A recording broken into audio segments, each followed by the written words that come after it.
Hi, this is Nick here at OnlyFabs. Building your own deck isn't easy, and getting started is even harder. Now we will use the patented build technique today, and it will be for Briar. Now, for this one, I waited for the pros to figure it out. I did some initial testing. I even have some pile left over here, and I was working on a lightning list, but it was centered around Fella Flash. Also, I started doing it for Blitz. To be honest, I couldn't figure it out. The only thing I figured out, ball lightning is a ball to play.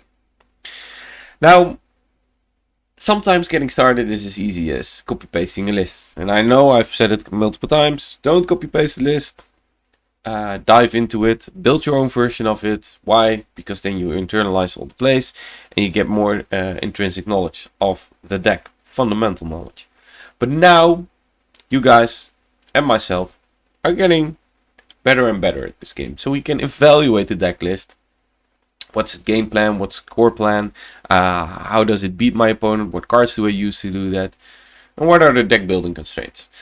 Now for this one I copy pasted Sharif Shaban's deck list, and actually a zero pitch list. That's quite straightforward, right? This is out high amounts of damage, and the strategy to use that is zero pitch. So all the cards, they cost 0, they attack for 4, right? We'll get into that in a bit. So the deck building constraint is I'm only playing red cards, makes President's Rebel really good, and they should all cost 0. Well, of course, we've seen this wheel technique pattern that I try to follow up just so I cover each and every part of a deck list. And now the interesting part, how does my hand pitch? It doesn't. I play all these 0 cost cards. What do 1 to 2 cards do? They probably don't, because I avoid blocking. I maintain all the tempo, or in this deck, Briar Lightning maintains all the tempo by dishing out as much damage as it can, and you have 40 life just to absorb.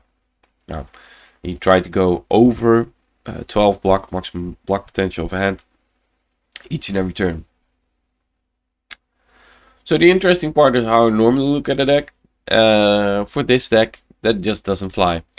I should have fixed that.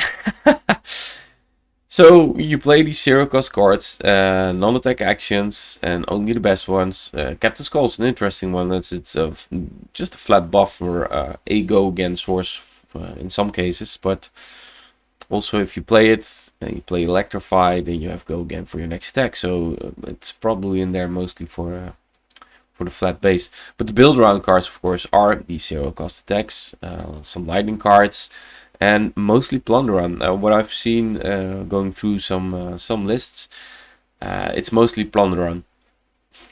Plunder Run, which is fairly logical, right? If I'm going to swing with 2-3 attacks each and every turn, having Plunder Run trigger will net me an additional card, which is cost 0, which hopefully has go again, or another attack already has go again, which makes the potential of this card draw, and thus your opponent not being able to fully block, right? Yes, this 3 block card, I'm attacking for 4, Ball Lightning already adds a damage, so not blocking fully is going to go to 5. This adds additional choices to your opponent, which he isn't looking for, right? Because if now one of these attacks hits, he has an additional potential additional damage of 4 to work with. So the deck list and the card choices are now actually coming to me. Like it's not so much like, oh, I have no idea why he's playing this or that. Probably the only card that I've seen in Sharif list which surprised me was Command and Conquer, but we'll get back to that in a bit. Now, the build around Majestics as they normally name, I think that's only a Lightning Strike, Exude Confidence. Why? Because they cost 0 and they attack for more than 4. And Lightning Strike, or 4. Lightning Strike has already this potential for go again. but it also has the potential as a chain clause or being buffed by an embodiment of lightning, because we didn't even mention it, right? But you have the possibility, like the other Ruin Blade, to gain sources of go again. Now I need to wear my glass for a bit, but this Exude Confidence, and maybe I should just resize it a bit, just so we can all read it. While Exude Confidence is defended by a card with equal or greater power, the defending hero can play activate or instance defense reactions this combat chain. So this is an interesting way to push through damage. I think we saw it in the finals of the UK, where the opponent was just forced to full block it because the potential of him buffing the Exude or already having it buffed made sure that he couldn't play defense reactions in response to Exude Confidence. Now the timing window of it is that you can attack with it, then the opponent can block with it, and then it does make sense to buff it prior to him blocking with a card, because then you're giving him more information, right? But after he blocks in the defense reaction step or the reaction step, you can buff it. And you can, because you hold priority as turn player first, and make sure that he can play any defense reactions in response. So, because you have priority, it works like this.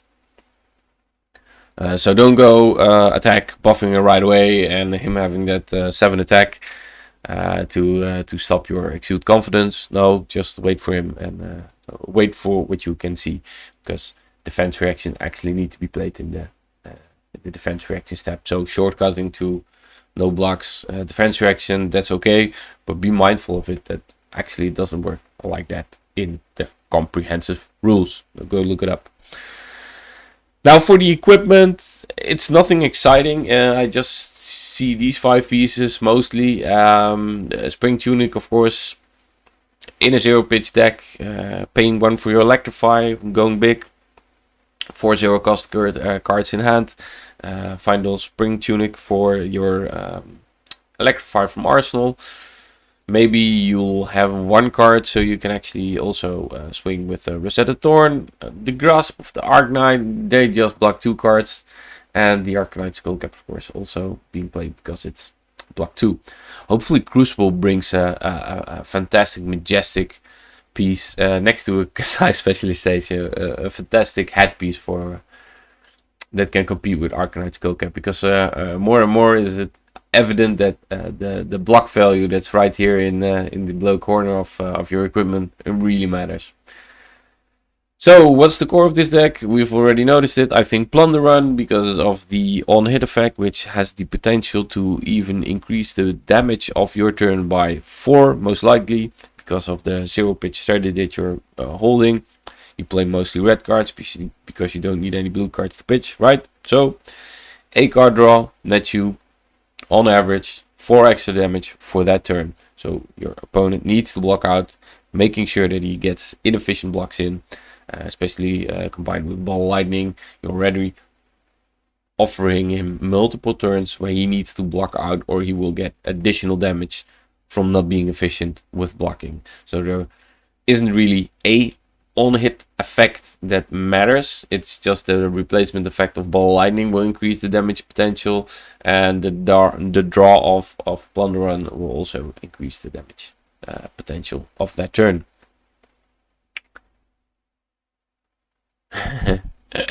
That one should have been in there. So, guessing what's the side? Yeah, I saw a 9th blade and I was like, yeah, that's probably for the mirror of the Prism matchup, and the same goes for Command & Conquer. I can't be sure about that, but it's most likely Command & Conquer could be played in multiple matches. But it doesn't mesh right with the 0-pitch strategy. That's more evidently from what I'm viewing from this deck list. And we'll copy this list and we'll play it some more. And then once I get some more information, I can get it across. But at this point, I need to get started somewhere, and I'm thinking I'm sideboarding out these cards quite often. Now, Sting of Sorcery, I find really cool. I like all the arcane damage that's stacked on by Faxing Malice. Sting of Sorcery, which is played because it isn't 0. So there's a reason for saying, hey, I'm not playing Sting of Sorcery. And you can actually state from that point of view, I want to play some more 1-cost cards, and then I would up the yellow count. Now, I'm going for the 0 pitch version. Why?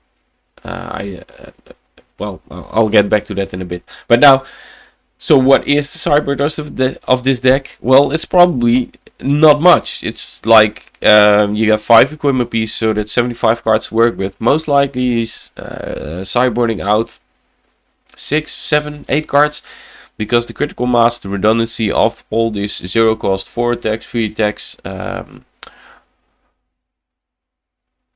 he's playing all of it, and there isn't a need to have this finely tuned like OTK Pitch Briar, where you need to have exactly 60 cards because you need this 50-50 split and you need to hit your combo pieces. No, you want to avoid fatigue, because normally you pitch them, pitch cards, and actually keep your deck quite stacked, because you're swinging with your weapon mark quite often, or you're actually pitching to play out your attacks. No, not this deck. It's a 0 pitch strategy, so I'm pumping out all these attacks and they're all going straight to my graveyard. So if an opponent says, okay, I'm gonna block you out starting from turn 1, you actually need to be sure that you can out damage him, and you will achieve this by having more cards than 60 in your deck. Well, of course, a smart opponent will try and parry this, but that's for now how I will try and sideboard. So just a simple slide. If there's a fresh meta, play aggro. Now this is balls to the walls aggro. A Briar deck wins is a nice copy paste from Wet deck wins from another trading card collectible game. 0 pitch states what this deck is about, so that's why I'm trying to get 0 pitch in the vernacularity, in the what do you say, nomenclature. But most importantly, if there's a fresh meta and the control decks are trying to figure out what control tools they need to implement to attack the meta and stop these aggro decks dead in their track, like maybe Blizzard or Lexi gets stronger just because of the presence of these 0 pitch aggro decks. So before you get overwhelmed, say, well, nothing can beat this, please wait, someone will figure it out and you win an RTN or a Nationals, stop Briar dead in the tracks, and then we'll see what the game goes to be. What actually the meta goes to be, right? So the meta will change. Currently 0 pitch Briar will look undefeatable. Maybe eventually there will be a higher yellow count focus, or maybe even some blue cards are defined which are going to be staples, which we currently not seeing in this deck right now. So be gracious in defeat and humble in victory. This is more of a getting started with Briar than it's actually how to build. I will play test a bunch, because I also need to figure out how this deck works, because I'm judging Nationals, and assuming from what we see on the UK Nationals, we're gonna see Briar, so I have to work out all the interactions. And this is also something, proxy up a deck, play it with a buddy, or use Tabletop Simulator, because you need to have seen the interactions to understand what your opponent is and not be distracted too much. So you can focus on your own game plan by having played thoroughly, frequently, until you're bored. Don't be bored until you've played it to no end, and your opponent actually needs to be also kept in check, right? You don't want to have these awkward situations where he forgets something and you have to call a judge and then you have to backtrack stuff and get game rule violation. If it's a mandatory trigger, say, hey, dude, you gotta pay attention to the game state. I'll have to call a judge if you get sloppy like that. Yeah. Just make both be focused on the game. The only way you can do that is by experience, having read the cards, like Ponder Run.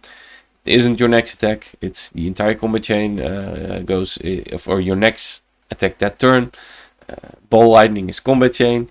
Know the differences, the small differences of these cards. So Ball Lightning, after that Electrify or Plunder Run, it doesn't work like that. So okay, now I'm rambling. See you guys next time. Have fun building Briar.